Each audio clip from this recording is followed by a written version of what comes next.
because these are very new concepts and you should keep a very clear, it is not easy to imagine the model uh, just by reading some facts. So please, I am trying to be as lucid as possible, but don't hesitate to ask me questions if you don't understand a certain point. Okay, so we were discussing the spinning electron, and as I told you that in 1925, Uhlenbeck and Goudsmit, they just on an ad hoc basis introduced this angular momentum.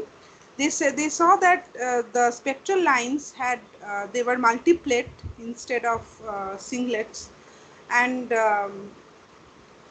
to explain that, they saw that if they give the electron an additional angular momentum of half h cut along with the already the angular momentum that they already had, the orbital angular momentum, they thought that they could explain the multiplet structure. So this is the origin of the spin angular momentum. Okay.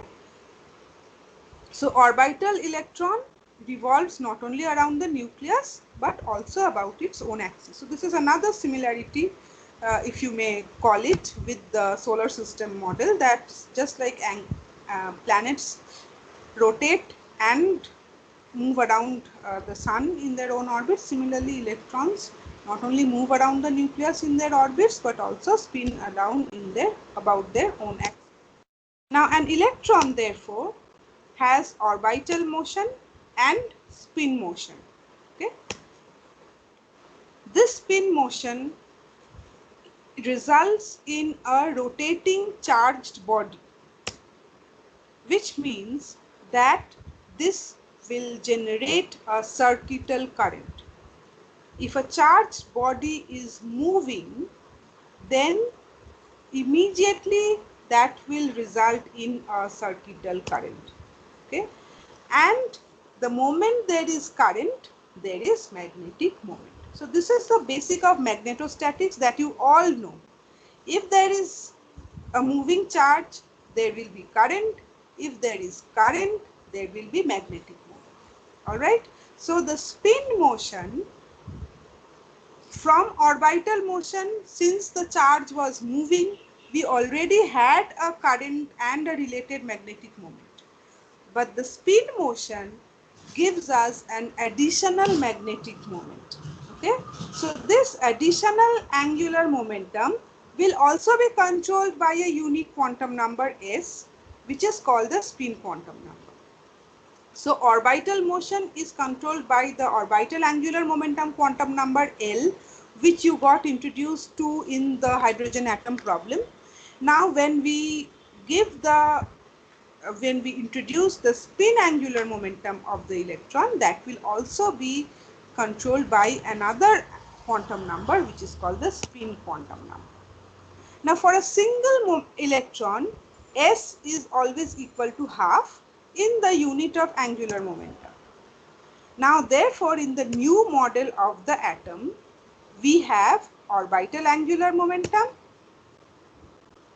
which gives the orbital magnetic moment, and spin angular momentum, which gives the spin magnetic moment. Okay. So the atomic magnet will be the resultant of two magnets arising from orbital and spin motion respectively. So is this picture clear to everybody?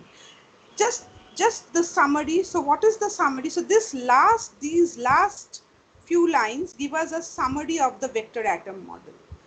What is it? We had orbital angular momentum giving us orbital magnetic moment, one vector. Now we have spin angular momentum giving us spin magnetic moment, which is the other vector. So that if you look at the atom as a magnet, which we should, because there are moving charges and definitely therefore it is a magnet. So the atomic magnet is the resultant of two magnets arising from orbital and spin motion respectively. Is this clear to everybody, this picture?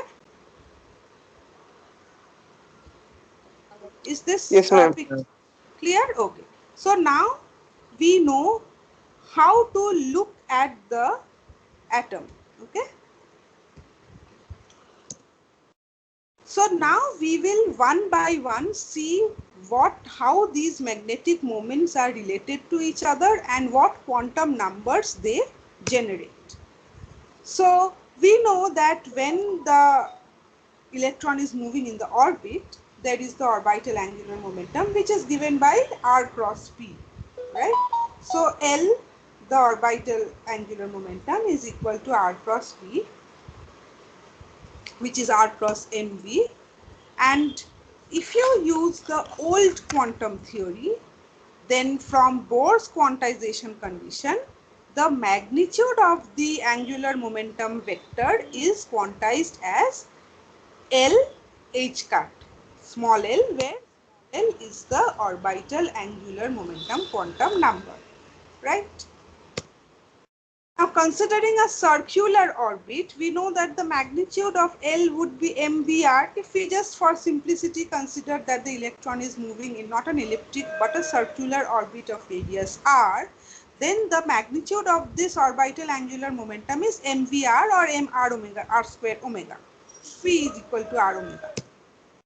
So the circulating electron is basically current in a loop, and that would give rise to a magnetic dipole moment. The moment we are considering a current in a loop, we would have a magnetic dipole moment, and this is given by, all of you should know this from your magnetostatics knowledge, that this moment we call it mu L over here, because this is due to the orbital angular motion, is equal to current into A, where A is the area of the loop.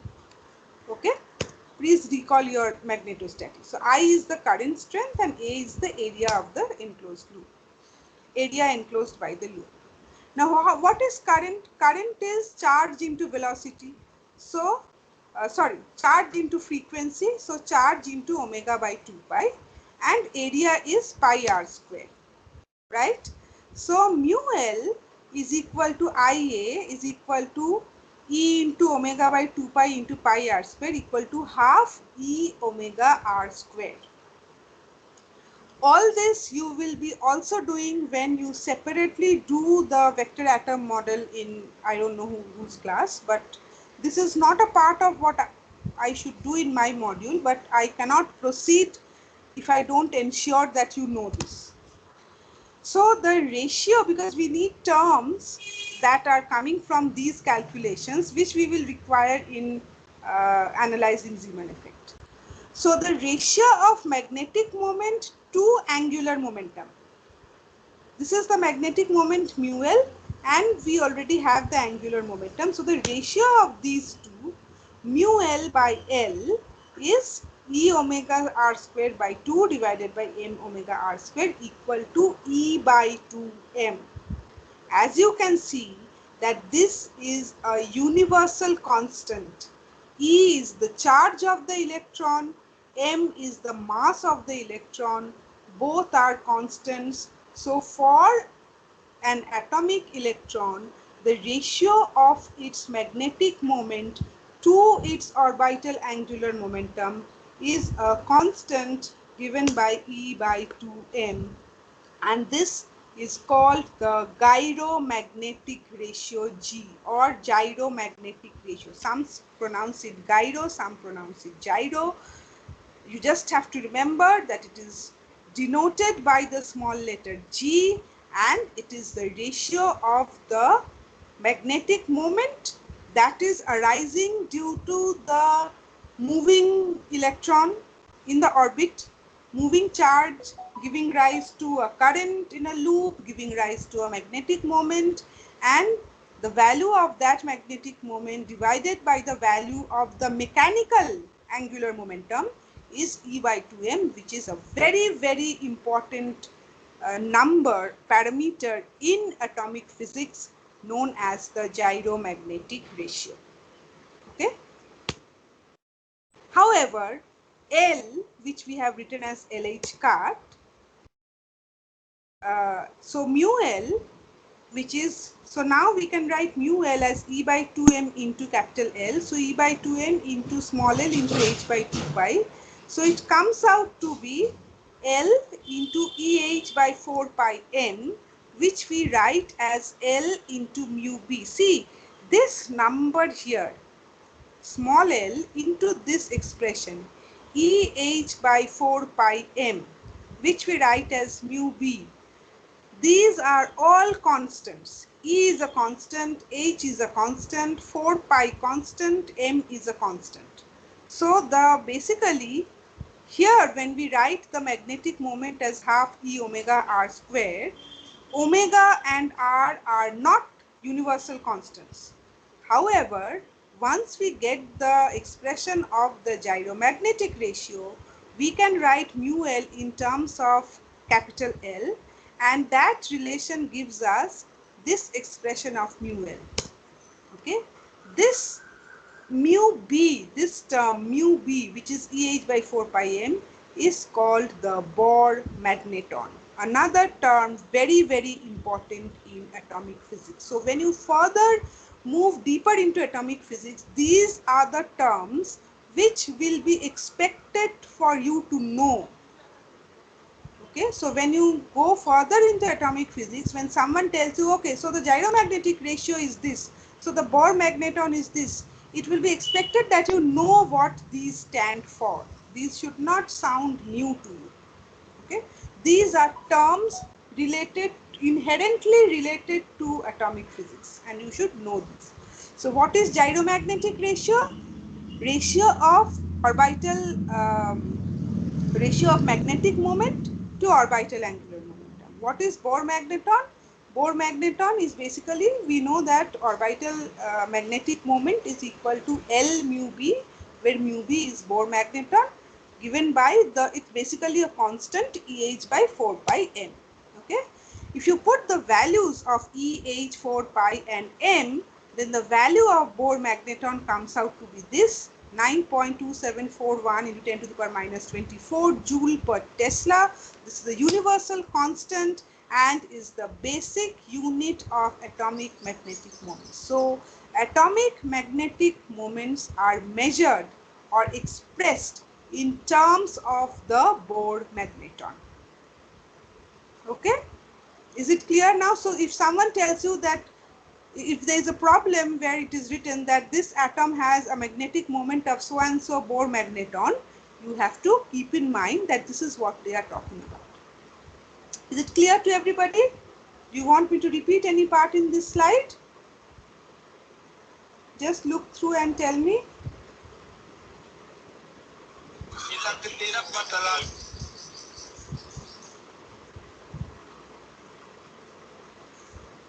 Is it all right? Can I move on? Yes, ma'am. Yes, ma'am. Okay. I hope you are listening to what I'm saying and not, doing something else. Anyway, next also we have dealt with orbital angular momenta and magnetic moments under the broad topic of angular momenta and magnetic moments. Now we move on to the spin angular momentum. Okay. Just like orbital angular momentum is represented by capital L vector, we introduce the spin angular momentum as capital S vector and an associated, since the charge is spinning, so there will be a loop current and there will be an associated magnetic moment, and to distinguish this from the orbital magnetic moment, we call it mu S. That was mu L, we call this mu S. Now, if you calculate the ratio of spin magnetic moment to spin angular momentum, then mu by S is represented as GS into E by 2m. Okay? So this is, we compare this ratio with the orbital angular momentum case, and in analogy to the fact that mu L by L is equal to G into E by 2m, we write mu S by S as GS into E by 2m. Okay, where from experimental results it is seen that the value of GS is 2. Remember, this is not the gyromagnetic ratio. We just write this expression in analogy to atomic orbital angular, to the orbital angular momentum ratio, and we see from experimental observation that the value of GS is 2. Okay, so we can write mu s equal to 2 into E by 2m into S, or E by m into SH cut, where we write capital S equal to SH cut equal to S into H by 2 pi, again in analogy to the fact that capital L is equal to small l into H cut. All this according to the Bohr model. Okay. Here S, the small s, the alphabet small s represents the spin quantum number, and unlike L, which can take any integral value depending on the value of n, small s is equal to half always. It cannot have any value other than half. Small s is always equal to half. So mu s is equal to E by m into SH cut equal to E by m into half into H by 2 pi equal to EH by 4 pi m equal to mu b, which is Bohr magneton. Okay, so we saw that mu L is equal to L into mu b, and now we see that mu S is equal to just mu b. So Bohr magneton and spin magnetic moment are equal to each other. So spin magnetic moment mu s of the electron is equal to the Bohr magneton mu b.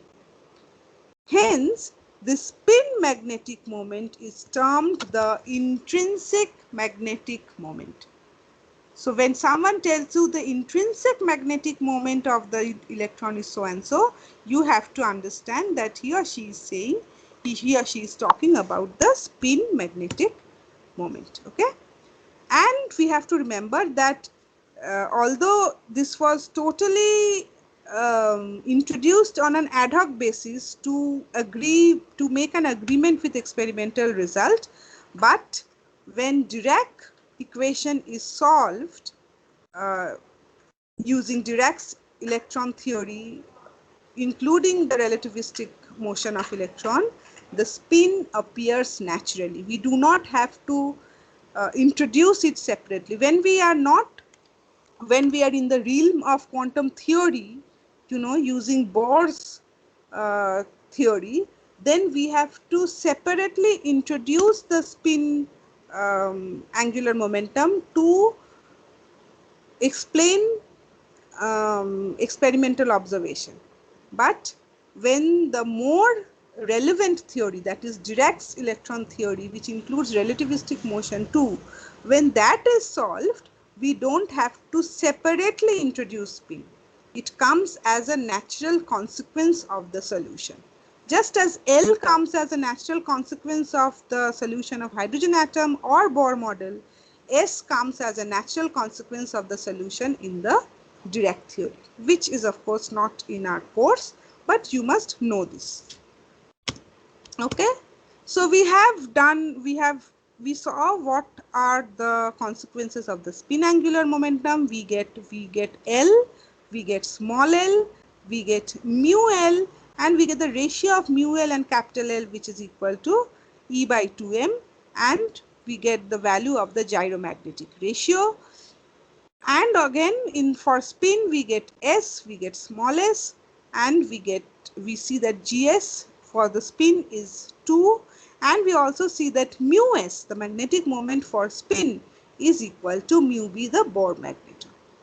So with this view of the atom, with this model of the atom in mind, we are now at a position to go through a general overview of all the quantum numbers of a particular electron of an atom. Okay, so we have to know all the quantum numbers that would define a particular electron of the atom. Okay, so what are these quantum numbers in a vector atom model? First, we have the principal quantum number. That is always there. And what does the principal quantum number decide? Which eigenvalue of the atom or the electron does the principal quantum number decide? Can someone unmute and tell me? You should know this by now. Principal quantum number decides what value? Which eigenvalue? Ma'am, energy. Yes, very good. Energy. So, integral values 1, 2, 3, etc. determines the size of the electron orbit. Depending on the value of n, you know which number orbit is it, the nth orbit, and arises from the quantization of energy of the electron. Next comes the orbital quantum number L. Okay. We know that orbital quantum number L is also an integer and it can take values from 0 up to n minus 1. Principal quantum number cannot be 0, remember, but orbital quantum number can take values from 0 up to n minus 1, and it arises from the quantization of the magnitude of the orbital angular momentum L of the electron. Okay. From Bohr's theory, this magnitude is equal to LH cut, but quantum mechanically, if you treat more advanced, like later on Schrodinger equation or wave matrix mechanics or Dirac theory, you get L is equal to root over L into L plus 1 H cut. Okay, not just LH cut, but root over L into L plus 1 H cut. This is the magnitude. And an electron belongs to the S, P, D, F, etc. subshells according to whether L equal to 0, 1, 2, etc. respectively. So for a given n, there can be 0 to n minus 1 L, and that will decide how many subshells a given energy level or a given orbit will have. Okay, and how the electrons will be placed in these subshells. L determines the shape of the orbit in which the electron is moving. Okay. Third is the spin quantum number. For an electron, we know that spin is equal to half always. Electrons are fermions, all spin half particles, and the spin quantum number arises from the quantization of the magnitude of the spin angular momentum, capital S, of the electron. Again, according to quantum theory, Bohr's theory, capital S is SH cut, that is half into h by 2 pi, but the quantum mechanically accepted value is S into S plus 1 root into h cut. Okay, root over S into S plus 1 h cut. Okay, now in the absence of any external field, the motion of the electron in an atom is completely described in terms of N, L and S. N would decide the energy of the electron.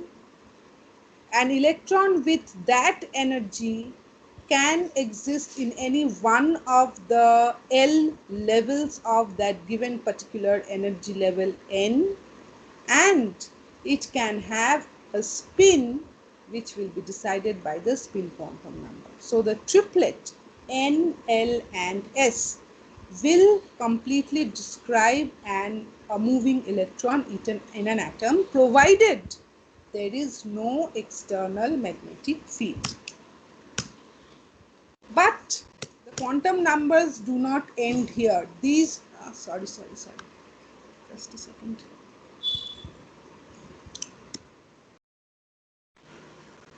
But the quantum numbers do not end here. These three, you know very well, are not the only three quantum numbers. We have the fourth quantum the fourth set of quantum numbers, the magnetic quantum numbers ML and MS. Okay, the magnetic field, as we discussed earlier in this class, it has a directive influence on the orbital and spin motion of the electron, and the the orbital and spin quantum numbers L and S, they will develop some preferential values in the presence of an external magnetic field. Okay, they would prefer some directions over others in the presence of an external magnetic field, and this will be decided by two more quantum numbers ML and MS. So the first one, A, 4A, magnetic orbital quantum number, ML. In short, we call it just magnetic quantum number, ML. And you have come across ML while solving hydrogen equation, if I am not wrong. If you have done hydrogen equation, then ML comes as a solution of the polar equation. Okay, so for a given L, ML has 2L plus 1 integral values, minus L to plus L through 0. Okay, so for a given L, ML can start from minus L plus 1, minus L plus 2, etc. 0, then 1, 2, 3, etc. up to L minus 1. Okay, so these are the allowed values of ML for a given L. So just see N, a given orbit N, further split into sub-levels decided by the value of L. Each L can again have sub-levels decided by the value of ML. Okay, so ML arises from space quantization, vector atom model. It arises from the quantization of the direction of the orbital angular momentum L, and it determines the orientation of the orbit in place. So as I told you that the orbit cannot be oriented just in any random direction, but it will be decided by some quantum number. So the direction is also quantized. So this ML, the magnetic quantum number, is the quantum number that decides the orientation of the orbit. The direction is given by cos theta equal to ML by L. Okay, and however, quantum mechanically cos theta equal to ML by root over L into L plus 1. You can see that everywhere where Bohr's theory gives the value L, quantum mechanics predicts the value root over L into L plus 1. So this is a comprehensive diagram which shows us whatever we have been discussing. Okay, so B is the direction of the magnetic field, okay, in the Z direction. So we are taking a level with L equal to 2. So what are the possible values of ML? 2, 1, 0, minus 1, minus 2. Okay, so a given level with L equal to 2 can have further splitting into 5 different values of ML. This is the schematic representation of the space quantization for L equal to 2. So these vectors will decide the orientation of the orbit. For each value of ML, for a given L, the orbit will have a different orientation in space. Is this clear? Is this part clear?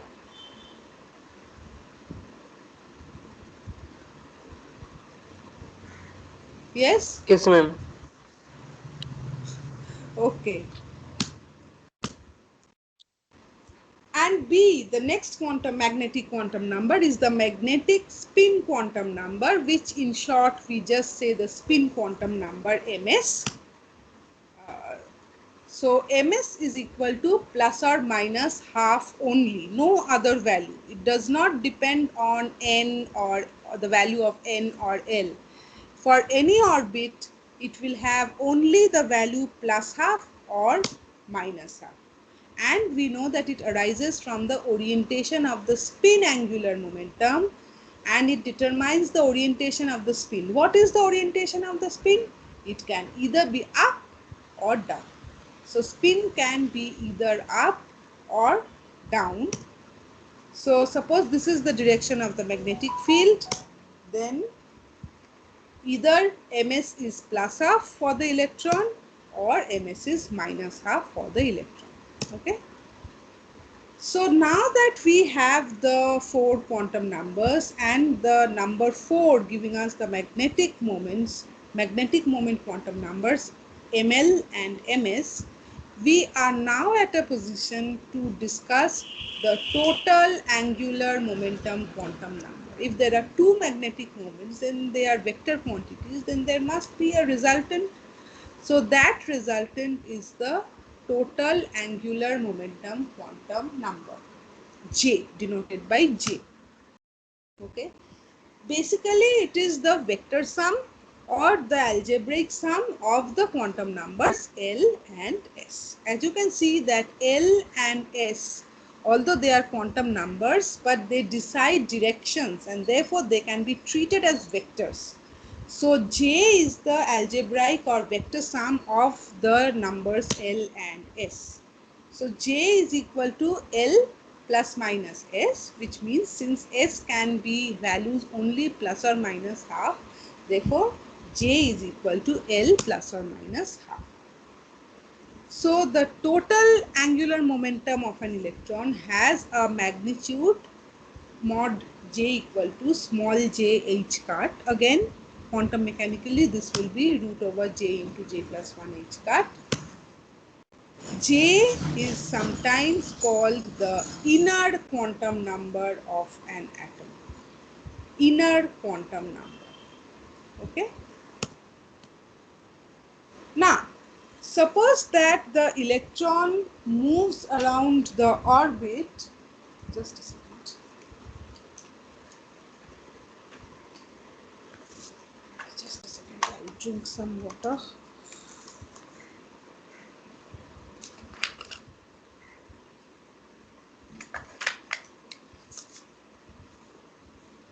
I'll just wrap up with this total angular momentum quantum number and I will end the class today. I don't want to overload you. So suppose that the electron moves around the orbit with orbital angular momentum LH cut and spin angular momentum SH cut. You can just replace these with root over L into L plus 1 H cut and root over S into S plus 1 H cut. It doesn't really matter. Only the final value will change a little bit. So this is the electron which is spinning in the orbit and also rather moving in the orbit and also spinning about its axis. So its orbital angular momentum is, the magnitude is LH cut and the spin angular momentum is SH cut. Okay. LH cut, SH cut. Clear? Now, relative to the electron, the nucleus also moves around the electron with its positive charge. So if you consider the electron, if you suppose you consider that the electron is stationary, then the nucleus is moving around it in an orbit. If you consider the nucleus is stationary, then the electron is moving. So the picture is relative. So if you consider the motion of the nucleus relative to the electron, then we can represent its motion by a picture like this, where it is moving on an orbit around the electron and the dashed line shows the motion of the orbit on which the nucleus moves. Okay, and this pink positive sign is the nucleus, is representing the nucleus. Now this moving positive charge is equivalent to a current that produces a field B at the electron. Since it is a moving charge, therefore a moving positive charge, just like a moving negative charge is responsible for a current, similarly a moving positive charge will also be responsible for a current, only the direction will be different. So this moving positive charge is equivalent to a current that produces a magnetic field B of value B at the electron, and this is the direction of the magnetic field. Okay, so what is this field due to? This field is due to the nucleus. The positively charged nucleus's motion with respect to the electron. Now, due to its magnetic moment mu s, the electron has its intrinsic magnetic moment mu s, that would set it either parallel to B or anti-parallel to B. Okay, so the intrinsic spin magnetic moment mu s of the electron, depending on the direction of B, mu s will either set the electron spinning such that mu s is parallel to B or anti-parallel to B. Okay, see, I have shown it with this curve over here. So it will either move in an anti-clockwise direction or in a clockwise direction, and the corresponding magnetic energy would be plus mu sb or minus mu sb. Magnetic energy is given by value of the field multiplied by value of the moment. So the energy due to the interaction of the spin of the electron and the magnetic field of the nucleus is given by plus or minus mu sb. Okay, so immediately you see that there can be two energy levels, one above and the other below the level arising due to the orbital motion of the electron. So the orbital motion of the electron gives rise to one level, but because of this plus or minus mu sb, there are two additional levels, one above and one below the level arising due to the orbital angular momentum. So the total angular momentum associated with these two states is L plus or minus S into h cut, which is equal to J h cut. So J is equal to L plus or minus S into h cut. Okay, so this J is the inner quantum number that defines the total angular momentum of the electron. So now, since we have a total angular quantum number of the electron, or the inner quantum number of the electron, which we assign J, because of it, we will have a total magnetic quantum number mu J. Okay, so we had mu L due to orbital angular momentum, the orbital magnetic moment. We had, ML. We had ms, the magnetic moment due to the spin motion, and now we have mj, the magnetic moment due to the total angular momentum. Okay, so this is the algebraic sum of the quantum numbers ml and ms. Okay, so this again is a figure I have taken from the internet, so just please look at it very carefully. See, suppose this is J, suppose this is L. Okay, this is L and this is S. Okay, first let us take a look at this. This is L and this is S. So the sum of L and S is J, and S will basically spin about in a conical surface about J, and L will also spin about in a conical surface about J. Okay, so these are the three angular momentum vectors in the atom: L, S and L plus S giving J, or L, S and L minus S giving J. See, in this particular case, small l is equal to 1, S is equal to half. Now, because of the orientation of capital L and S, the value of J is 3 by 2. L plus S, 1 plus half. So that what will be the values of Mj? 3 by 2, half, minus 3 by 2. Similarly, in this case, L is 1, S is minus half. So what will be the value of J? In this case, it will be L minus S. So 1 minus half, that is half. So that Mj will be a half minus half. So in this case, on the addition of L and S, we are getting a value of J such that we have 4 values of Mj. Whereas here, the addition of L and S, since S is minus, we are getting just two values of m and g. Okay, so the four quantum numbers n, l, ml and ms, they completely define the state of an electron in an atom and thus determines its energy and angular momentum.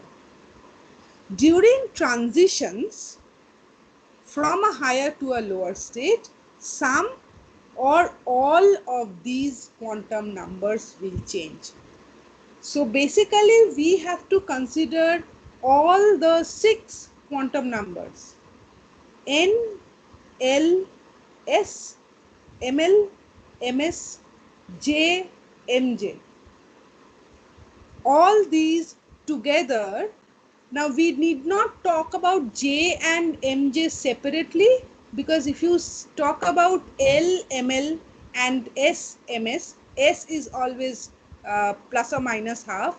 So in a nutshell, n, l, ml and ms will completely define the state of an electron. And when a transition takes place, either one of these or several of these or all of these quantum numbers will undergo a change. Okay. So after this comes spin orbit interaction, which I will not go to today. Let us restrict our discussion to this, where we have introduced all the quantum numbers. Spin orbit, and then LSM. Okay. So